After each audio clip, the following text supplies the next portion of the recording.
Hi, this is Gary with MACMOST.com. Let's take a look at how window tiling will work in macOS Sequoia.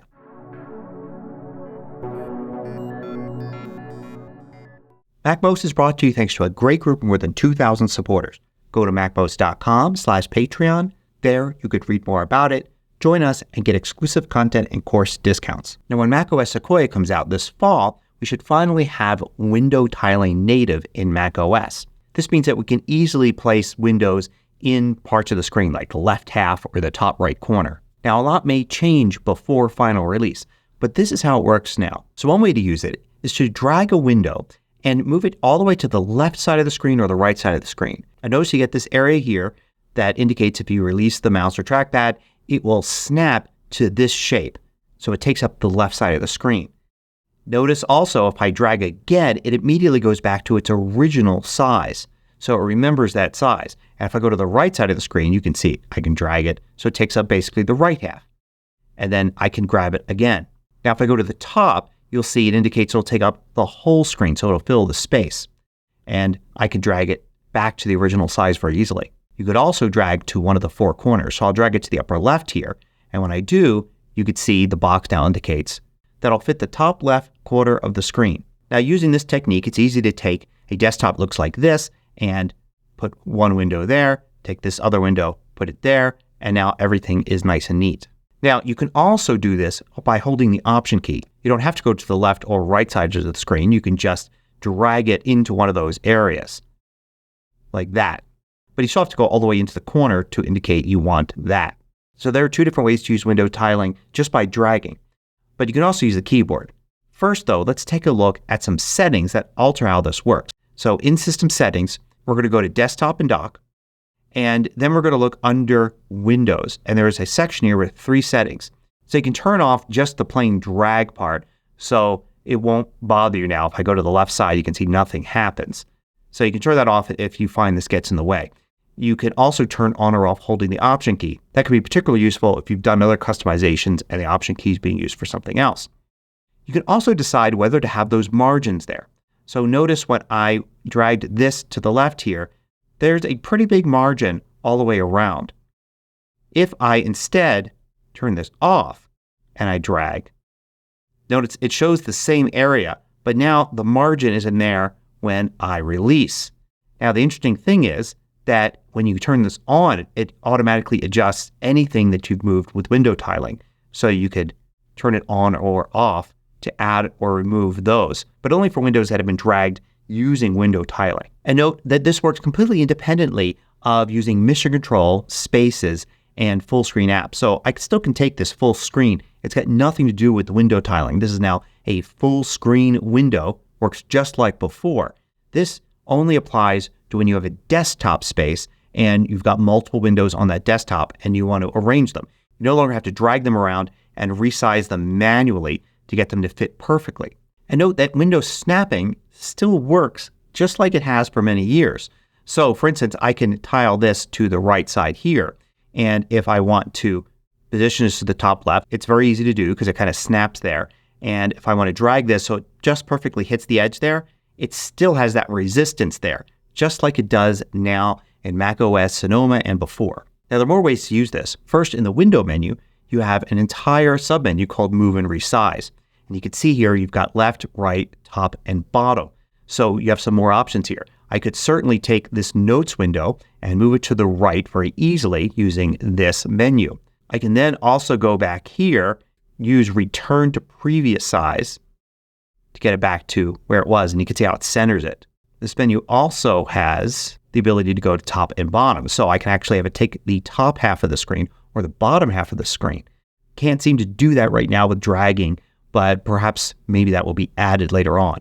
So I can have this one at the top and select this window and go to Window, Move, and Resize and have that one at the bottom. There are also 2 other menu options here. One is to center the window and it actually will shrink it somewhat if it's too big or enlarge it if it's too small and put it right in the middle. The other is to fill the screen. So this will make it still a window. It's not the same as full screen mode, but it makes it fit into the window, just like dragging it all the way to the top, like I showed earlier in the video. Now also in the menu, you've got the ability to use the top left, bottom right, bottom left, or bottom right quarter. So I can go top left with this one, and I can select this window and then go to top right. You also have arrange tools here. And arrange tools affect more than just the one window you have selected. So I can do left and right here. And you can see how it arranges those windows. It said left and right, and it had the notes window selected. That's the one that went to the left. I can go back in here and then arrange top and bottom as well, like that. And of course, the important thing about this menu isn't so much the menu itself, it's these keyboard shortcuts. So notice you've got keyboard shortcuts to easily be able to do these things. So if I want to move this notes window to the left, it's just the FN or globe key, Control, and then arrows. And notice arranging is that same globe key, Control, Shift, and arrows. So with this notes window selected, I can do FN and Control and left, right, top, bottom. And if I hold the Shift key down, it's going to do it for all the windows. So to the right, to the left, bottom, top. Now this works best when you've got either 2 or 4 windows, so you can do halves or quarters. So I've got 4 windows now. If I go to Window, Move and Resize, and use the Arrange tool, I can use quarters like this, and you can see it arranges all 4 windows very neatly. If I go to use the halves, watch what happens. Left and right. Now if I switch to another app, you could see it didn't change those apps. So it took the frontmost 2 windows and it moved those around. It didn't move the windows behind them. If you have 3 windows and you try to do everything in quarters, you simply end up with an empty quarter like that. And also, some windows have limitations on how small they can get. So if you take a window like the reminders window here and you try to put that at the bottom left quarter like that, it's not going to be able to fit there. So you can see how it overlaps the window above it because this reminders window simply can't get any shorter. Now you have yet another way to access all this, and that's using the green button in the window there. When you move your pointer over that without clicking or anything, you get these little icons here, and you can click these to move things around and tile them. Now, with the green button, you also get these groups of 3 like this. So I can select this, and it actually arranges things like you might want. But right now, that doesn't appear in the menu. Maybe that will change. This works with Stage Manager as well. So let me turn on Stage Manager here. So now I've got 3 different app sets.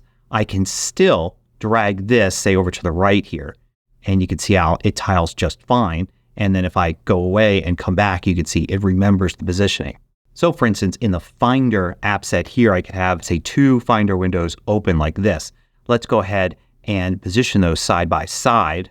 And then with the app sets here, I can switch over to this app set, switch back here, and it remembers. So there's a look at how window tiling works. It's really a convenience function. It doesn't actually provide anything that you couldn't do before by simply resizing the windows and positioning them manually. And in fact, before you could position windows to the left and right side of the screen and have them fill the screen. So that's not new.